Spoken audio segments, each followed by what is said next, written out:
Hello and welcome to Byju's IAS. Let's take up the analysis of today's The Hindu newspaper by looking at an article from page number 1 of the Delhi edition. This article deals with Section 66A of the Information Technology Act. See, the IT Act was enacted by the Parliament in 2000 in order to provide legal recognition to electronic commerce and in order to regulate electronic commerce. Electronic commerce is nothing but any transaction or any exchange of data between two or more computer or electronic devices. So, the exchange of any messages or mails or any transactions involving transfer of data between two devices, that is, between two computer or electronic devices, falls under the definition of electronic commerce, and the IT Act sought to provide it with legal recognition along with an attempt to regulate such electronic commerce. Then, as electronic commerce and the internet emerged and evolved, we also started witnessing the emergence of cybercrimes. So, the IT Act was also enabled to deal with cybercrimes as well, and it became India's primary law against cybercrimes. Then, as social media platforms began emerging, we started witnessing the rise of new forms of cybercrimes, such as targeted harassment and criminal intimidation, and promotion of hate speech, enmity, and hatred, along with issuance of threats claiming to cause insult or injury to the targeted people. So, to deal with such cybercrimes, the IT Act was amended in 2009 and a new provision was introduced into the IT Act. This was Section 66A. This provision essentially criminalized the act of sending offensive messages through computer or electronic communication devices. So, if a person was sending any offensive messages through a mobile phone or through a laptop or through any other computer electronic device to another person, then this act of sending this message would be treated as a criminal offense under this provision. Section 66A said that any person who, by means of a computer or a communication device, sends any information that is grossly offensive, false, and meant for the purpose of causing annoyance, inconvenience, danger, obstruction, insult, injury, criminal intimidation, enmity, hatred, or ill will, or even if they mean to deceive or mislead the recipient about the origin of such messages, then the accused shall be punishable with imprisonment for up to 3 years along with a penalty. So, this provision was meant to deal with the new age cybercrimes that were emerging on the internet, especially on social media platforms, which was resulting in harassment and intimidation of the recipients. But this provision of the IT Act would go on to become notoriously infamous because the provision was widely misused, especially at the ground level by local police officers, leading to direct violation of the fundamental right to free speech and expression that is guaranteed under Article 19, Clause 1, Subclause A. Following the frequent misuse of this law, several activists and even organizations that were defending free speech and online rights, they approached the Supreme Court, and in the landmark Shreya Singhal case of 2015, the Supreme Court delivered a historic judgment. The Supreme Court declared this provision of the IT Act as unconstitutional, and it ordered Section 66A to be struck down from the law books as it was seen to be violative of the fundamental right to free speech and expression guaranteed under Article 19. So, this case is considered as a watershed moment for online free speech in India. In this landmark case, the Supreme Court observed that Section 66A contained very vague definitions, which created a lot of ground for subjectivity and discretion to be applied by local law enforcement officers. Now, come back to this provision and take a look at some of the key words that have been used to define some of the criminal acts under the IT Act. See, this section is essentially criminalizing the act of sending offensive messages, any message that is grossly offensive, or any message that is causing annoyance, inconvenience, or any message that is designed to promote insult or hatred or ill will. Now, the problem with all these keywords is that they're all very vaguely defined. Because, see, what is offensive to you may not be offensive to me, or what you consider to be inconvenient or annoyance may not be inconvenient or annoyance to me. Let's say tomorrow I might post something on Facebook criticizing the government or criticizing the chief minister or the prime minister. Or let's say someone else posts something online or sends a WhatsApp forward which is critical of a particular religion. Now, few people might consider this to be just constructive criticism, which is a fundamental right that is guaranteed in any constitutional democracy. As long as it is not leading to any actual violence, and as long as it falls outside the definition of reasonable restrictions under Article 19, then every citizen has a right to communicate what they want, be it against anyone, be it against any organization, or be it against any faith. But these posts and messages might be deemed by someone else to be offensive or to be inconvenient. Since the provision doesn't specifically define what exactly is offensive, it gives a lot of ground for subjectivity and allows the local law enforcement officers to decide and apply their discretion to determine whether these messages were offensive. See, when this section was introduced in 2009 through the amendment, the intention was not to stifle free speech. The intention was not to violate the right to free speech and expression. But however, the subjectiveness in this provision and the lack of clear-cut definitions and the vagueness of these provisions created a ground for its misuse. And over the years at the state level, the local police, who often work at the behest of their political masters, would blatantly use this provision to target anything that they deem to be offensive or annoying.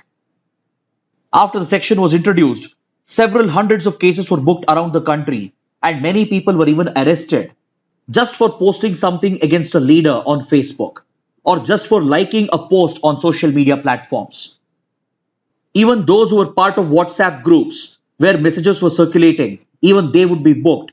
And especially the admins of these groups would be held accountable.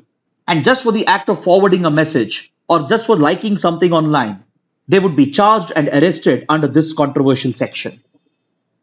There was a case where a student posted something on Facebook which was seen to be critical of the Prime Minister.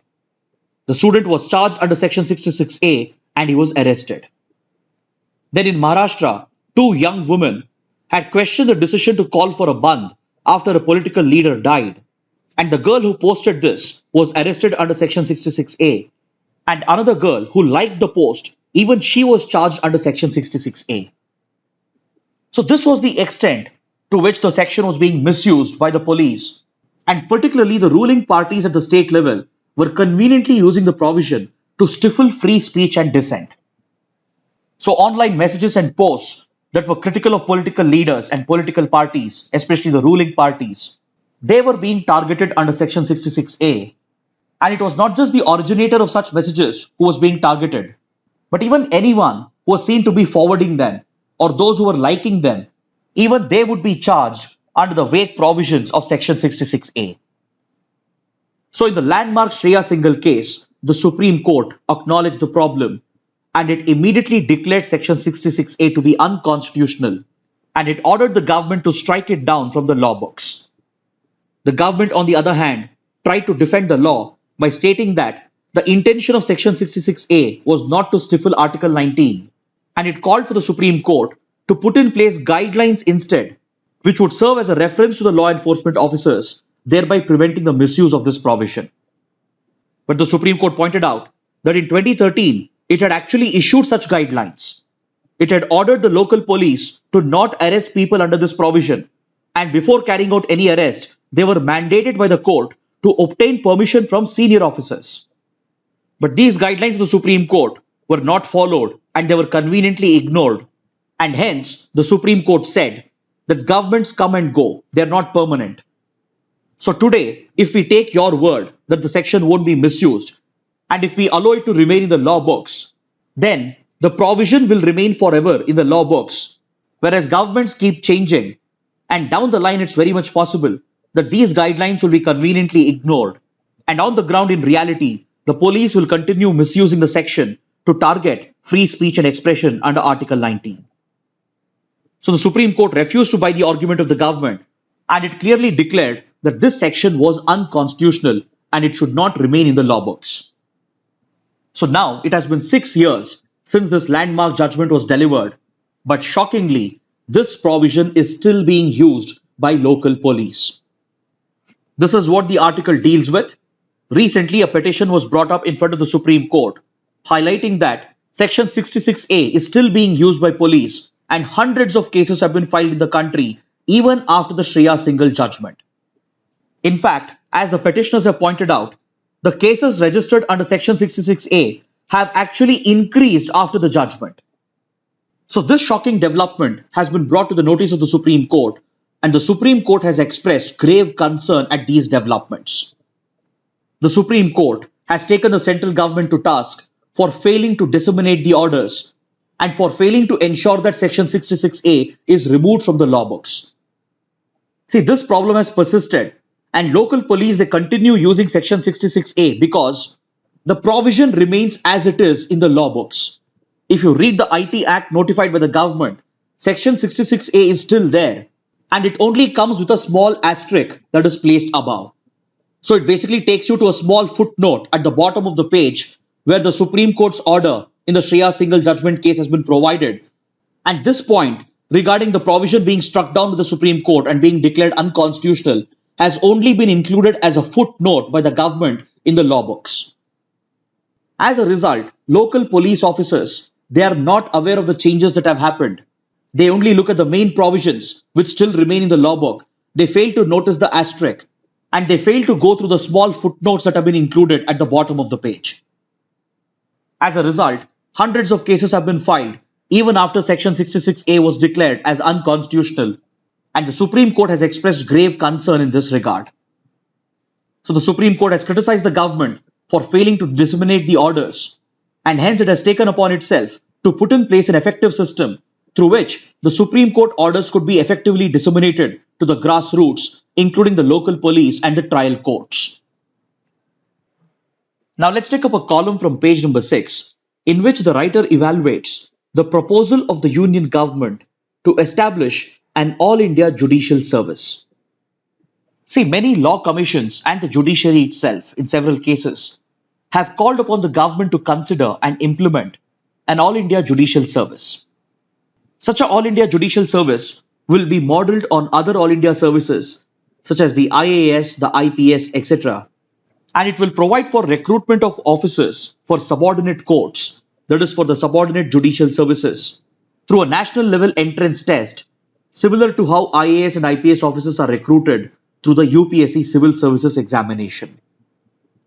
Those who would clear this pan-India test would then be appointed to the subordinate judiciary by the respective high courts and the state governments. Back in 2019, the Union government initiated a consultative process involving state governments, the Supreme Court and the high courts to consider the possible introduction of these reforms with regard to judicial recruitment, which would provide for a national level uniform system to recruit and appoint subordinate judicial officers to the subordinate judiciary. As of now, this proposal of the Government of India has been supported only by 4 state governments and 2 high courts, whereas 8 state governments have rejected it and 5 of them have suggested changes and 11 states are yet to respond. So in this context, the writer examines the feasibility of establishing such an All India Judicial Service from a constitutional perspective. See, Article 233, Clause 1 of the Indian Constitution provides for the appointment, posting and promotion of district level judges, and these powers are clearly vested at the state level. It is the governor of the state who would be acting upon the aid and advice of the State Council of Ministers, who provides for the appointment of district judges based on his consultation with the concerning High Court. Whereas Article 312, Clause 1 of the Constitution empowered the Parliament after it was amended through the 42nd Constitutional Amendment Act of 1976 to make laws for the creation of one or more All India services. So this gives powers to the Parliament to establish an All India Judicial Service. But however, Clause 3 of the same article places a restriction, and according to it, the Parliament cannot provide for the creation of an All India Judicial Service which could be inferior to the post of the district judge. But if you look at the proposal made by the Government of India, it provides for an All India Judicial Service at the subordinate judiciary level, which clearly is below the district level judiciary. Then it's also important to note that under the 7th schedule of the Indian Constitution, which has divided the subjects into different lists, that is the union list, state list, and the concurrent list, the subject of administration of justice was shifted from the state list, that is list number 2, to list number 3, that is the concurrent list, through the 42nd Constitutional Amendment Act of 1976. See, the subject of administration of justice provides for the constitution and organization of all courts except the Supreme Court and the High Courts. Before this amendment of 1976, this subject was listed under list number 2 as entry 3, that is under the state list. But through the 42nd Constitutional Amendment Act of 1976, this subject was entirely shifted to entry 11A under list number 3, that is the concurrent list. So what the writer is trying to point out is the dichotomy that exists between Article 233 and Article 312. On one hand, Article 233 has vested the powers with the state with regard to recruitment and appointment of district level judges, whereas Article 312 also empowers the Parliament to create an All India Judicial Service. So now the centre is looking to address this dichotomy by allowing for the creation of an All India Judicial Service, which would be created and established by the Union, but they would be appointed to function at the subordinate level on the lines of other All India services. So this proposal of the Government of India has raised arguments both in favor and against, and the writer is trying to examine both sides of the argument. See, there are several arguments in favor of the creation of such an All India Judicial Service, which is supported by the Union government.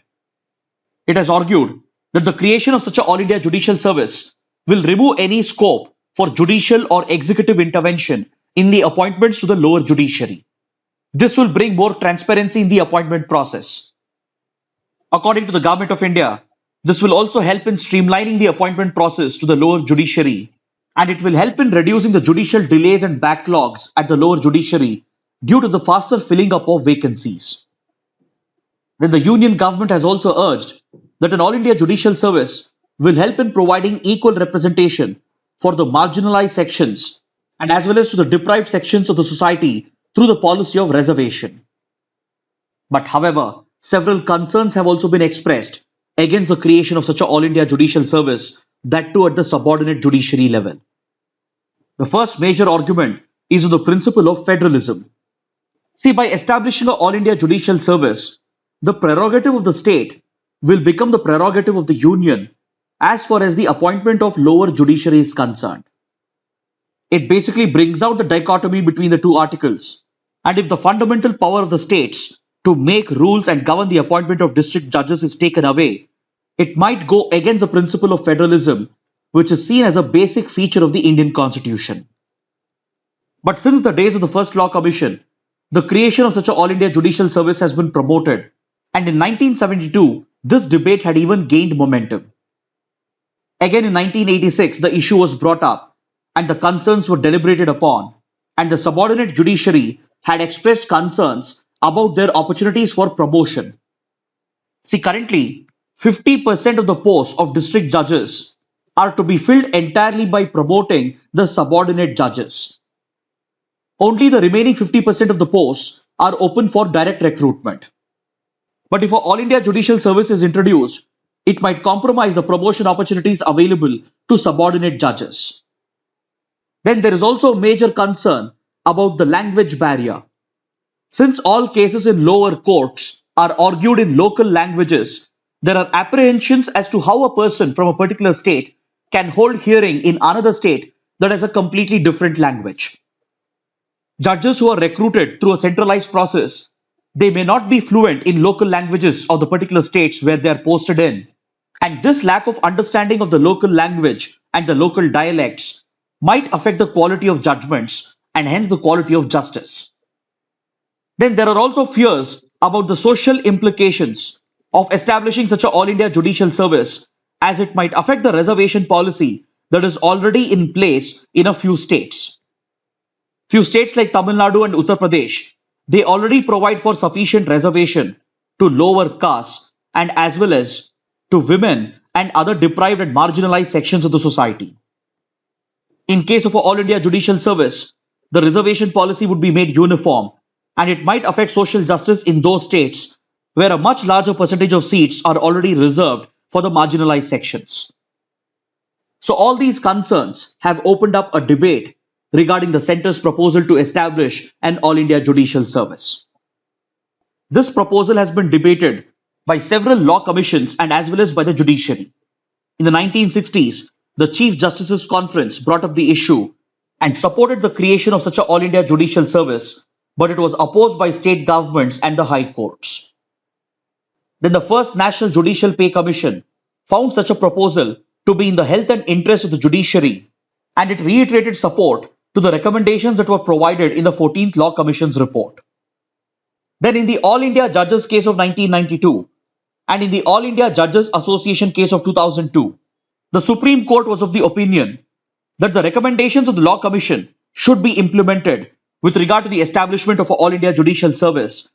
And in the 2002 case, the Supreme Court accepted most of the recommendations of the Shetty Commission and directed the governments to implement the judgment.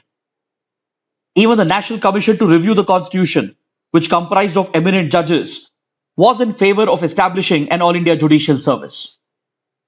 But however, the Government of India cannot do this without a consultative process, and it needs to engage with all the stakeholders and get their opinion. And without building consensus with state governments and high courts, the Government of India shouldn't proceed with these reforms by drawing lessons from its controversial ordinance of 2017, which provided for the Finance Act. Because back then, through an ordinance, the government tried to reform the recruitment and the governance of tribunals, and several tribunals were unilaterally abolished by the government through this ordinance, and it completely changed the character of many tribunals and the way in which members were recruited and appointed to the tribunals. This ordinance was eventually challenged at the Supreme Court, and in the Roger Matthew case of 2019, the Supreme Court struck down some of these changes as unconstitutional, and hence the Government of India should draw lessons from this experience. And when it comes to effecting changes to the governance of the judiciary, the government should be relying upon a consultative process by closely working with states and as well as with the higher and the lower judiciary. Only through such a consultative process can wide-sweeping reforms, such as the establishment of a national level judiciary through the All India Judicial Services, can be considered by the Government of India. Now let's look at this column from page number 7, which deals with India's relations with Africa. See, on the 25th of June, we had a detailed discussion on India-Africa relations. We had spoken about the priority that India gives to Africa in its foreign policy, and we specifically focused on the economic relations between India and Africa. But today's column is focused on the nature of agricultural relations between India and Africa, and the writer expresses her opinion that the future of India-Africa cooperation will lie on agriculture. She examines as to how China has already built a dominant position with regard to agricultural investments in Africa, and what kind of competition India might face from China, and what lessons can India draw from Chinese agricultural investments in Africa. See, Africa is just not known for its precious natural resources and metals and minerals, but it is also known for its tremendous agricultural potential, based on the fact that Africa is predominantly an agrarian economy, quite similar to India. See, Africa has huge swaths of fertile land, and nearly 65% of the world's cultivable arable land is located in Africa. Over 60% of Africa's workforce is employed in the agriculture sector, and agriculture alone accounts for nearly 20% of the GDP of the sub-Saharan African region. So essentially, agriculture is crucial to Africa, and it is the lifeline of the African economy. Then we also have the African Continental Free Trade Agreement in place, which has provided for significant tariff reduction for agricultural produce, thereby improving cost effectiveness for agricultural trade. This free trade agreement came into force recently on the 1st of January 2021, and it is said to be the world's largest FTA in terms of number of participating countries, as 54 out of the 55 African Union nations have signed and ratified this free trade agreement. So all these conducive factors make Africa critical to the global agrarian economy, And in the future, Africa's agriculture would be crucial for ensuring global food security. So, this has led China to accord utmost focus to African agriculture in its African diplomacy. And today, China is looking at this as a strategic area and not just as any other economic area. While China is known to have made strategic investments in African industries, African infrastructure, and African mining, it has been giving the same priority for Africa's agriculture as well by providing massive funds through concessional loans and investments, and as well as by investing in skill development and capacity building and transfer of technology. As a result, today China has already gained a dominating presence in Africa's agriculture. But however, its investments have also raised a few concerns for African nations. See, today, China has really deepened its influence in Africa, and this extends to Africa's agriculture sector as well. Today, China is amongst Africa's largest trading partners, and it is Africa's single biggest creditor. Through these strategic investments, China has not only challenged the traditional Western dominance in Africa, but it has also sought to access Africa's untapped resources and untapped markets. Chinese built industrial parks and economic zones in Africa. They're emerging as new destinations for low cost, labor intensive manufacturing units that are relocating from China. So, China is essentially creating new avenues for its production centers, and parallel it is trying to build brand China as a reliable economic partner for African nations. It is essentially trying to create a developmental model for the global south, that is, for the developing and underdeveloped nations. And as much as it focuses on industrial development and infrastructure development, it also gives equal strategic focus to Africa's agriculture as well. Chinese entities have been very active in Africa's agricultural landscape for decades. And today, Chinese firms are introducing advanced agri technology, including drone technology, in countries like Zambia for pest management. China has even set up more than 20 agricultural technology demonstration centers that are playing a key role in skill development and capacity building. Today, it's not just Chinese companies and Chinese farmers who are investing and working in Africa, but even African farmers are being taken to China in order to augment their farming skills through agricultural training provided in China. China is bringing the best of its agro technology into African countries, and it is trying to inculcate this at the grassroots through enhanced skill development and capacity building programs. While African countries have embraced these Chinese investments, they also have a lot of concerns about the nature of Chinese investments. African countries and African leaders are aware that their trading relationship with China is largely unequal and there is a trade imbalance in China's favor, and there is a looming debt crisis as a result of increasing debt burden. And they are even aware of the negative perception that exists at the grassroots against Chinese investors and Chinese companies, mainly because domestic producers and domestic traders are facing increasing competition with Chinese traders and Chinese companies. So, this experience of China's investments in Africa's agriculture should offer lessons for India, and India shouldn't dismiss China's dominant role in African agriculture. India will have to acknowledge the strides that Chinese diplomacy has made in Africa's agriculture sector, and it needs to draw lessons from the Chinese experience if it has to compete with Chinese influence. Today, India has emerged as a key player in Africa due to its exclusive focus on African countries, and particularly in the agriculture sector, India has been providing both institutional and individual support to help strengthen Africa's agriculture sector. For example, India has funded the establishment of institutions such as the India Africa Institution for Agriculture and Rural Development, which has come up and become operational in Malawi. Even India has been extending soft loans that are specifically focused on the agri sector, and India is even a key provider of farm machinery and farm equipment.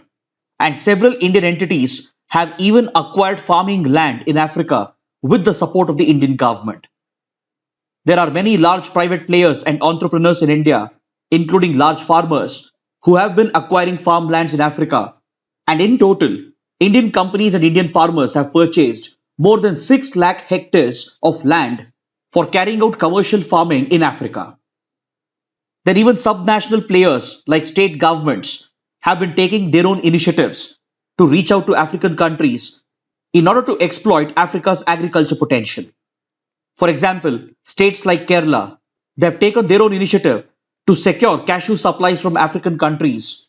And these parallel initiatives of state governments is also helping increase India's influence in Africa's agriculture sector. So the way forward for India would be to draw lessons from China's experience and ensure that Indian investments are mutually beneficial to the friendly countries and governments of Africa and as well as to the Indian government and to Indian businessmen. India will have to learn from the Chinese model and it will have to start focusing on agri-tech by nurturing a startup ecosystem in Africa which has started to flourish in the recent years. Indian agri-industries should be encouraged by the government to invest more proactively in building Africa's agri-business chain in order to compete with the large Chinese corporations which already have taken a step ahead. And it would be essential if India has to compete with the dominating position of China in Africa's agriculture sector. India would also do well to come out with country-specific plans, as seen during the latest visit of India's foreign minister to Kenya. During this visit, India launched several initiatives focused on Kenya, including a few specific initiatives for Kenya's agri sector. India will have to prioritize skill development and capacity building to transfer the best technical knowledge and create more interlinkages between the Indian farming sector and the African farming sector. Now let's look at this article from page number 10. The Prime Minister has stated that the CoWIN application will be made open source and it will be made available as a free public good to all countries. So the CoWIN platform that has been developed by the government has been the backbone of India's COVID-19 vaccination drive. The CoWIN application has become the fastest tech platform in the world, which witnessed more than 200 million registrations within 4 months and 300 million registrations in just 5 months. This tech-based registration platform for COVID-19 vaccinations has helped India speed up its vaccination drive and reach out to a larger population. And hence the government of India has decided to make this software open source software and make it available as a free public good to all the countries so that even they can speed up their vaccination drives and help contain the spread of the pandemic. India has taken this initiative in the spirit of One Earth, One Health, an agenda that Prime Minister Modi promoted at the latest G7 summit as well. An open source software is essentially a computer software that is released under a license in which the copyright holder, in this case the Government of India, grants users the rights to use, study, change and distribute the software and its source code to anyone and for any purpose. By making it an open source software, India will be making it available as a free public good which can be used by other governments to create a digital registration system and a database to run their respective vaccination programs. Now let's look at this article from page number 11. Following a ransomware attack, hackers have demanded $70 million. See, a ransomware is a type of a malware or a malicious software which is used by cyber criminals to take hostage of critical computers belonging to organizations and individuals. A ransomware essentially employs encryption technology to hold a victim's information at ransom, and this malware will be designed to encrypt all the key data on the targeted computers so that the users will not be able to access the critical sensitive information that they require. So essentially the key computers are locked away because of this encryption, and the user will essentially lose all access to crucial data. The attackers then demand a ransom from the targeted users, and only if the ransom is paid, they will agree to provide the decryption key, which will allow the user to regain control over their computers. These cyber criminals always demand payments in cryptocurrencies such as bitcoins in order to make the transaction completely anonymous so that they can escape the surveillance of intelligence and law enforcement agencies. Of late, we have been witnessing increasing incidents of ransomware attacks, and in the latest episode, A US based software company has been targeted by a Russia linked hacking group known as REvil. Now let's look at the mains practice questions. The first question: the continued usage of Section 66A of the IT Act, even after it was struck down as unconstitutional, is distressing. Examine. The second question: evaluate the feasibility of setting up the All India Judicial Service. Kindly write an answer to these questions and post your answers in the comment section below. So this concludes our discussion for today. Thanks for watching.